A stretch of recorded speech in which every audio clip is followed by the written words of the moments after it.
मुख्यमंत्री देवेंद्र फडणवीस यांनी 30 जून पूर्वी कर्जमाफी करणार अशी घोषणा केली आहे। जास्तीत जास्त शेतकऱ्यांना कर्ज उपलब्ध करून देण्यासाठी तजवीज करण्यात येत असून जिल्हा आणि ग्रामीण बँकांमधून सध्या 67% कर्ज वाटप होत असल्याचं त्यांनी सांगितलं। राष्ट्रीयकृत बँकांनीही 80% कर्ज वाटपाचं लक्ष्य पूर्ण करावं असे निर्देश देण्यात आले। राज्यातील शेतकऱ्यांसाठीच्या सर्वात मोठ्या आणि महत्त्वाच्या झटपट ठळक बातम्या घेऊन आम्ही पुन्हा एकदा हजर आहोत। त्यामुळे व्हिडिओला कुठेही स्किप न करता शेवटपर्यंत नक्की बघा। मुख्यमंत्री देवेंद्र फडणवीस यांनी 30 जूनपूर्वी कर्जमाफी लागू करण्याची घोषणा केली आहे। जास्तीत जास्त शेतकऱ्यांना कर्ज उपलब्ध करून देण्यासाठी बँकांना निर्देश देण्यात आले आहेत। जिल्हा आणि ग्रामीण बँकांमधून सध्या 67% कर्जवाटप होत असून राष्ट्रीयकृत बँकांनीही 80% लक्ष्य पूर्ण करावे असे आदेश देण्यात आले आहेत। राज्यात सूक्ष्म सिंचन साहित्याच्या दरवाढीचा प्रस्ताव अखेर फेटाळण्यात आला आहे, त्यामुळे शेतकऱ्यांना मोठा दिलासा मिळाला आहे। कृषी विभागाने स्पष्ट केले की एल निनो आणि बदलत्या हवामानामुळे यंदा शेतकऱ्यांवर आधीच संकट आहे।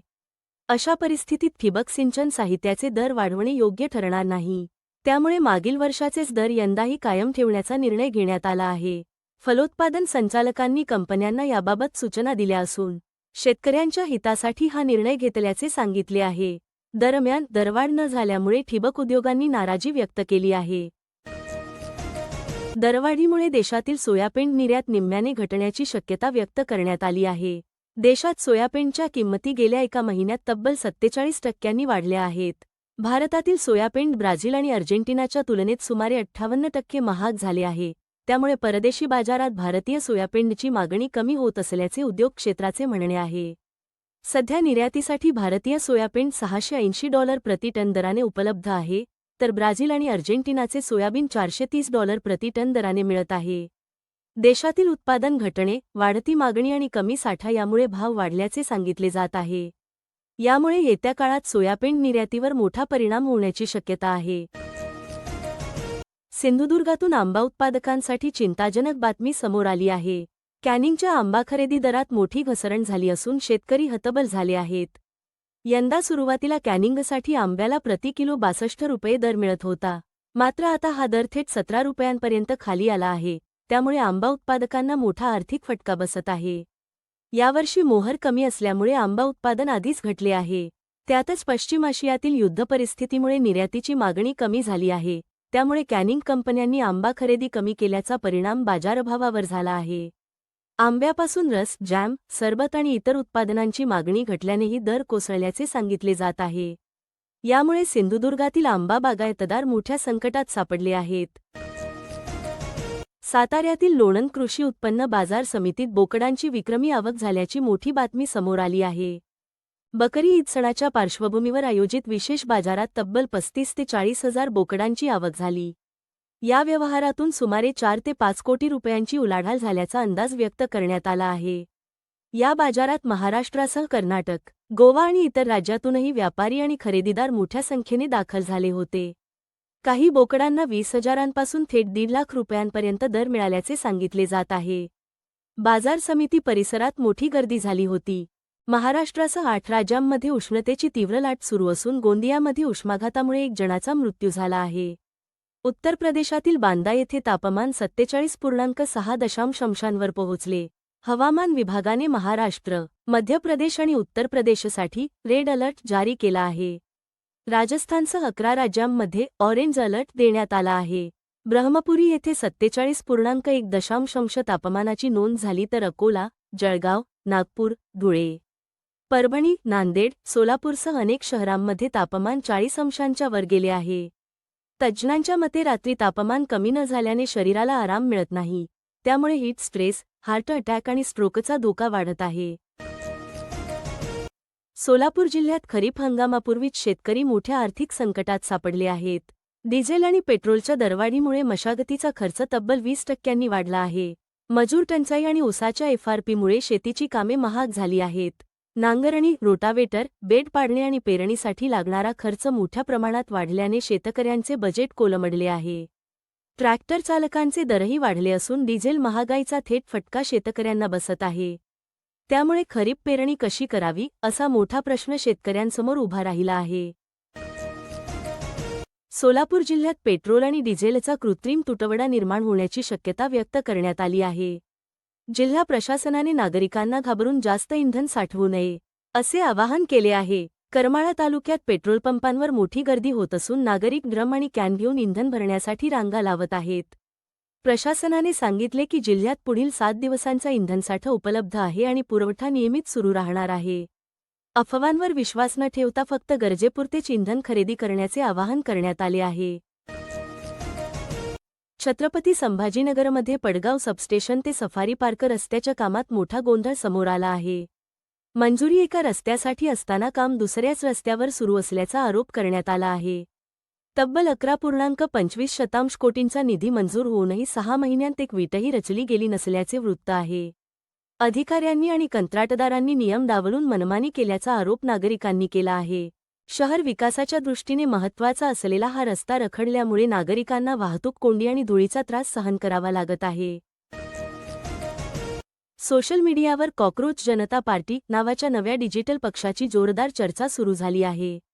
अवघ्या 5 दिवसांत या पक्षाच्या इन्स्टाग्राम पेजवर 1.4 कोटी फॉलोअर्स झाले असून एक्सवरही मोठी लोकप्रियता मिळाली आहे. संभाजीनगरमधील अभिजित दीपके या तरुणाने अमेरिकेत बसून हा पक्ष सुरू केला आहे. बेरोजगारी, आळशीपणा आणि ऑनलाईन राहणाऱ्या तरुणांच्या मुद्द्यांवर आधारित मजेशीर प्रचारामुळे हा पक्ष व्हायरल झाला. पक्षाचा जाहीरनामा देखील हटके असून निवडणुका बंद, सोशल मीडियाला प्रोत्साहन आणि तरुणांसाठी वेगळे मुद्दे मांडण्यात आले आहेत. या अनोख्या कल्पनेची देशभरात चर्चा रंगली असून सोशल मीडियावर मोठा ट्रेंड निर्माण झाला आहे. राज्यातील कर्जमाफीबाबत मोठी अपडेट समोर आली आहे. आचारसंहितेमुळे कर्जमाफीच्या अंमलबजावणीत अडथळा येणार नसल्याचे मुख्यमंत्री देवेंद्र फडणवीस यांनी स्पष्ट केले आहे. विधान परिषद निवडणुकीपूर्वीच कर्जमाफीची घोषणा झाल्यामुळे निधी वितरणासाठी निवडणूक आयोगाची अडचण येणार नाही, असे त्यांनी सांगितले. तसेच गरज पडल्यास आयोगाची परवानगी घेतली जाईल, असेही मुख्यमंत्री म्हणाले. दरम्यान, राज्यात कर्जखात्यांची संख्या मोठ्या प्रमाणात कमी झाल्याची माहिती समोर आली आहे. 2022 ते 23 मध्ये राज्यात सुमारे 61 लाख कर्जखाती होती. ती आता 43 लाखांवर आली आहेत. म्हणजेच तब्बल 18,15,000 कर्जखाती कमी झाली आहेत. ही घसरण चिंताजनक असून यामागची कारणे शोधण्याची गरज असल्याचेही मुख्यमंत्री फडणवीस यांनी म्हटले आहे. राज्यातील खरीप हंगामाबाबत मोठी चिंता व्यक्त करण्यात आली आहे. पाऊस आणि खतांच्या तुटवड्याचे संकट यंदाच्या खरीप हंगामासमोर मोठे आव्हान ठरण्याची शक्यता आहे. मुख्यमंत्री देवेंद्र फडणवीस यांनी आढावा बैठकीत सांगितले की एल निनोच्या प्रभावामुळे राज्यात सरासरीपेक्षा कमी पाऊस पडण्याचा अंदाज आहे. विशेषतः पश्चिम विदर्भ, मराठवाडा आणि उत्तर महाराष्ट्रातील काही जिल्ह्यांना अवर्षणाचा फटका बसू शकतो. तसेच पश्चिम आशियातील युद्धपरिस्थितीमुळे रासायनिक खतांचा पुरवठा विस्कळीत होण्याची भीती व्यक्त करण्यात आली आहे. त्यामुळे खरीप हंगामात खतांची टंचाई निर्माण होण्याची शक्यता आहे. दरम्यान, सरकारकडून बियाणे, खते आणि सिंचनासाठी आवश्यक नियोजन सुरू असल्याचे सांगण्यात आले आहे. कृषी विभाग आणि तंत्रज्ञानाच्या मदतीने या संकटावर मात करण्याचा प्रयत्न केला जाणार आहे. खानदेशातील केळी उत्पादकांसाठी दिलासादायक बातमी समोर आली आहे. खानदेशात केळीचे दर तब्बल 2300 रुपये प्रति क्विंटलपर्यंत पोहोचले आहेत. अनेक दिवसांनंतर केळीच्या बाजारभावात मोठी वाढ झाली असून सध्या आवक स्थिर आणि मागणी कायम असल्याने दर तेजीत आहेत. जळगाव जिल्ह्यात दररोज 375 ते 400 ट्रक केळीची आवक होत आहे. सध्या केळीला किमान 1300 तर कमाल 2350 रुपये प्रति क्विंटल दर मिळत आहे. दिल्ली, पंजाब, काश्मीरसह विविध राज्यांतून केळीला मोठी मागणी आहे. तसेच गुजरात, मध्य प्रदेश आणि आंध्र प्रदेशात केळीची आवक कमी झाल्यामुळे खानदेशातील केळीला अधिक मागणी वाढली आहे. दरम्यान, निर्यातीसुद्धा चालना मिळाली असून दररोज 12 ते 14 कंटेनर केळी परदेशात पाठवली जात असल्याची माहिती समोर आली आहे. राज्यात खतांच्या टंचाईच्या भीतीमुळे युरियाची विक्री दुप्पट वाढल्याची माहिती समोर आली आहे. यंदा खरीप हंगामाच्या पार्श्वभूमीवर शेतकरी मोठ्या प्रमाणात खतांची खरेदी करत आहेत. त्यामुळे युरियाची विक्री गेल्या वर्षाच्या तुलनेत दुप्पट झाली आहे. आतापर्यंत सुमारे 2.5 लाख टनांहून अधिक युरियाची विक्री झाल्याची माहिती कृषी विभागाने दिली आहे. पश्चिम आशियातील युद्धपरिस्थितीमुळे खत पुरवठ्यावर परिणाम होण्याची भीती व्यक्त केली जात आहे. त्यामुळे शेतकरी आगाऊ खत साठवण्याकडे वळले आहेत. दरम्यान, कृषी विभागाने शेतकऱ्यांना घाबरून न जाता गरजेनुसारच खत खरेदी करण्याचे आवाहन केले आहे. राज्यात सध्या खतांचा पुरेसा साठा उपलब्ध असल्याचेही प्रशासनाने स्पष्ट केले आहे. देशभरात उष्णतेची तीव्र लाट कायम असून भारतातील तब्बल 50 शहरांचा समावेश जगातील सर्वात उष्ण शहरांमध्ये झाला आहे. महाराष्ट्रातील ब्रह्मपुरी येथे 48.7 सेल्सिअस तापमानाची नोंद झाली असून ते देशातील सर्वाधिक तापमान ठरले आहे. चंद्रपूरसह राज्यातील अनेक शहरांमध्ये तापमान 45 अंशांच्या पुढे गेले आहे.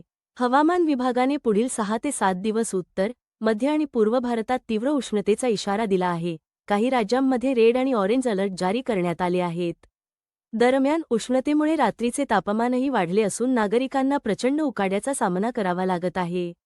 प्रशासनाने नागरिकांना दुपारी बाहेर पडणे टाळण्याचे आणि पुरेसे पाणी पिण्याचे आवाहन केले आहे. सोलापूर जिल्ह्यातील करमाळा तालुक्यात खरीप हंगामाची तयारी जोरात सुरू झाली आहे. यंदा तब्बल 52,511 हेक्टर क्षेत्रावर खरीप पेरणीचे नियोजन करण्यात आले आहे. यावर्षी मका आणि तूर पेरणीत वाढ होण्याचा अंदाज कृषी विभागाने व्यक्त केला आहे. पावसाळ्यापूर्वी शेतकरी खोल नांगरणी आणि मशागतीची कामे वेगाने करत आहेत. जमिनीची सुपीकता टिकवण्यासाठी आणि पाण्याचा योग्य साठा राहावा यासाठी ट्रॅक्टरच्या सहाय्याने मशागत केली जात आहे. त्यामुळे यंदा यांत्रिकीकरणावर अधिक भर दिला जात आहे. दरम्यान शेतकरी बांधबंदिस्ती, कंपोस्ट खत निर्मिती आणि पाणी व्यवस्थापनाची कामे देखील करत आहेत. कृषी विभागाने खरीप हंगामासाठी आवश्यक नियोजन पूर्ण केल्याची माहिती दिली आहे. मोहोळ तालुक्यातील तेलंगवाडी परिसरात आवर्त सिंचन योजनेच्या कालव्यात मोठी गळती झाल्याची धक्कादायक घटना समोर आली आहे. या गळतीमुळे लाखो लिटर पाणी शेतात शिरून पिकांचे मोठे नुकसान झाले आहे. कालव्याला सुमारे 7 किलोमीटर परिसरात गळती लागल्याने ऊस, मका आणि इतर पिकांना फटका बसला आहे. अनेक शेतकऱ्यांच्या विहिरी आणि बोरमध्येही पाणी शिरल्याने नुकसान झाल्याचे सांगितले जात आहे. शेतकऱ्यांनी प्रशासनाकडे पंचनाम्याची मागणी केली असून अद्याप कोणतीही आर्थिक मदत मिळालेली नसल्याची नाराजी व्यक्त केली आहे. दरम्यान संबंधित अधिकाऱ्यांनी 2 दिवसांत पंचनामे करून अहवाल वरिष्ठ कार्यालयाकडे पाठवला जाणार असल्याचे सांगितले आहे. या घटनेमुळे परिसरातील शेतकरी मोठ्या आर्थिक संकटात सापडले आहेत. राज्यात BSc नर्सिंग शिक्षणासाठी मोठ्या प्रमाणात प्रवेशाच्या संधी उपलब्ध झाल्या आहेत. राज्यात एकूण 14,730 जागा उपलब्ध असून नाशिक जिल्ह्यातील 13 कॉलेजांमध्ये 780 जागा उपलब्ध आहेत. आरोग्य सेवांमध्ये वाढती मागणी आणि आधुनिक जीवनशैलीमुळे नर्सिंग क्षेत्रात करिअरच्या मोठ्या संधी निर्माण होत आहेत. त्यामुळे विद्यार्थ्यांचा कल BSc नर्सिंगकडे वाढत असल्याचे चित्र आहे. या अभ्यासक्रमातून staff nurse, ICU nurse, OT nurse, community health officer आणि सुपरिटेंडेंटसारख्या पदांवर नोकरीच्या संधी मिळू शकतात. तसेच अमेरिका, इंग्लंड, कॅनडा आणि ऑस्ट्रेलियासारख्या देशांतही भारतीय नर्सेसना मोठी मागणी आहे. दरम्यान या अभ्यासक्रमासाठी विज्ञान शाखेत 12वी उत्तीर्ण असणे आवश्यक असून प्रवेश प्रक्रिया लवकरच सुरू होणार आहे. चंद्रपूर जिल्ह्यात वाघांच्या हल्ल्यांची धक्कादायक मालिका सुरूच असून गेल्या 5 वर्षांत तब्बल 200 नागरिकांचा बळी गेला आहे. सिंदेवाही तालुक्यातील गुंजेवाही जंगल परिसरात तेंदूपत्ता गोळा करण्यासाठी गेलेल्या महिलांवर वाघिणीने हल्ला केला. या भीषण घटनेत 4 महिलांचा मृत्यू झाला असून 3 महिला थोडक्यात बचावल्या आहेत. वन विभागाच्या माहितीनुसार हल्ल्यानंतर वाघिणीचे 4 बछडे घटनास्थळी आढळले. महिलांचा आवाज आणि हालचालींमुळे वाघीण आक्रमक झाल्याचा अंदाज व्यक्त करण्यात येत आहे. या घटनेनंतर तेंदूपत्ता संकलन तात्काळ बंद करण्यात आले असून परिसरात भीतीचे वातावरण पसरले आहे. मृतांच्या कुटुंबियांना तातडीची आर्थिक मदत जाहीर करण्यात आली आहे. दरम्यान गेल्या काही महिन्यांत चंद्रपूरमध्ये वाघांच्या हल्ल्यांच्या घटनांमध्ये मोठी वाढ झाल्याने नागरिकांमध्ये चिंता व्यक्त केली जात आहे.